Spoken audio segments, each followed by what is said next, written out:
Y mire, la también llamada Casa de Todos los Mexicanos tiene una historia previa al momento en que se convirtió en la residencia de los presidentes de México.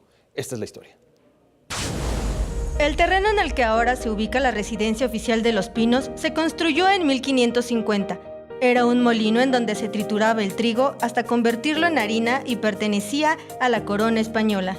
El gobierno del entonces presidente Venustiano Carranza buscaban un inmueble cercano al castillo de Chapultepec para ser ocupado por el gabinete de confianza. Fue entonces cuando en 1916 el presidente Carranza expropiaría las tierras de aquel molino y funcionarios como Álvaro Obregón, Plutarco Elías Calles, entre otros miembros del gabinete del presidente, llegarían a habitarla.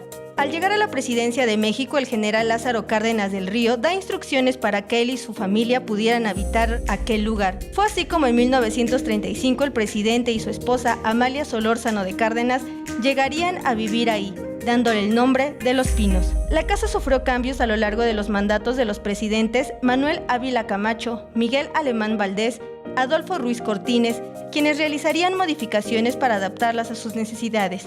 Los siguientes presidentes provenientes del PRI de igual forma se instalarían en Los Pinos, donde hicieron los cambios que consideraron necesarios para sentirse en casa. Cuando Vicente Fox y Felipe Calderón llegan a la presidencia de la República, deciden habitar una de las conocidas cabañas, construidas en el interior de la residencia oficial, debido a que consideraron muy grande la casa Miguel Alemán, en donde habían vivido los presidentes priistas.